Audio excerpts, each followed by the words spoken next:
Mayong adlaw sa nagsubay ni akong video. Kini akong video no kabahin ni sa debate nila ni Soriano ug ni Darwin Gideano nga usa ka pari. Kini akong video kabahin ni nga nag-debate sila kabahin kung unsa gi tinuod nila nga tinhuan.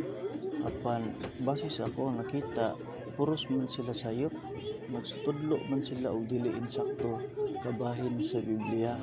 Tungod kay kining Katoliko hinuon mao ni siya nag-una nga sukuhi sa tinuhuan tali sa mga Hudyo nga mao ang Judaism nga gipasikad sa panahon ni Mose hangtod karong panahon na. Kini akong pag-vlog ron, nagasaysay kini kung unsa ang ilang gituhuan na pulos man ni sayop. Ngano nakaingon ko nga pulos ni sayop? Tungod kay ang ilang gibasihan wala magsubay sa kamatuoran nga nagsaysay, nagsulti kabahin sa kamatuoran nga iya sa makagagahom sa Israel.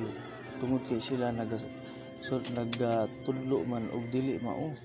Kaya ang ilang ituhuan mao man ang idolatry nga mao si Jesucristo nga wala gayud tuhui sa mga Hudyo nga mao ang Judaism.